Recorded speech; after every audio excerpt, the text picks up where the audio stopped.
Hello! So we're going to talk about how to food prep. So you just came home from the grocery store, you have this abundance of food, whether you're going to juice them, blend them, or just eat them. So what do? Just stick in the fridge and go? That's probably not the best successful tool you can use because honestly I've done that before and then things rot. I will go through some of it, but things will rot. So you have to take the time. Take 2 days out of your week, schedule it into your calendar. Learn to become a scheduler and designate those as food prep days. For me, it's usually Sunday and Thursday. That's when I have the most time in the afternoons and evenings to prep my food. So how do I prep? Number one, I chop all the veggies and fruit that I have, put them in Tupperware. Number two, I eat meat personally. If you choose not to eat meat, that's fine, fine, fine. I pre-cook and pre-grill my meat that I'm going to eat. If you choose to eat lentils and beans, or grains, like whole grains like quinoa or rice, pre-cook a big old batch and stick it in Tupperware.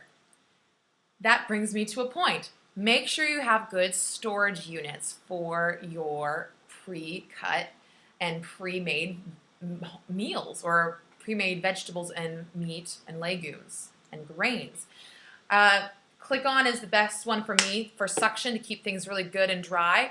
Once the moisture gets in, if you have sucky Tupperware, it tends to not stay well. I honestly got some cheap ones from Grocery Outlet. It's okay, but it doesn't stick very well. So here's an example of one that's sucky, but it will do. I would go to Bed Bath & Beyond personally, get a whole little set of this glass clip-on Tupperware to store and to take to work with you or wherever you're going for your pre-made meals. So you can choose to just pre-make everything, separate them into all your Tupperware, and then blend them in together for meals and piece them together later on through your week or for dinner. But if you're in a time crunch, I recommend that you, for extra preparation, pre-make your meals. For example, this week when I'm on the go, I have spiraled zucchini that I have also stored the extra in this Tupperware.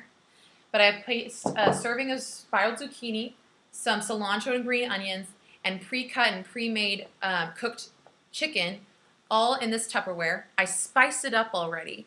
And that way, whenever I'm on the go, all I have to do is, or even at home, when I just come home from teaching yoga, all I have to do is, bam, put this on a plate, microwave it for 1 to 2 minutes, or you can pan fry it or whatever you want, and then it's done. Woohoo! Meal done in 2 minutes, all because I prepped and planned. So that's I highly recommend that when you're really busy, especially for lunches. Most of us have to go to work, or lunches and snacks. If you're just juicing or you're choosing to incorporate juicing, I recommend doing it the night before because the best storage for juice is for 24-hour span. So the night or afternoon before, if you have time, make all your juices for the day. It's going to be a lot of compost, a lot of cleaning, but just get it done. Clean up your juicer, place it back together, make sure the liner's on the catching spiel, and then you're set up for the next day to do all the same thing. And make sure you can pre-cut your fruits and veggies already. That'll be easier for your juicer to handle. So that's a good idea as well. You don't necessarily have to pre-cut everything as detailed maybe or as small as for meals if you're eating just clean. So those are the basics of how to food prep for your week. We're going to explore this more, and I'm excited to see how you're going to choose to food prep for what you're going to do for the 5-day challenge.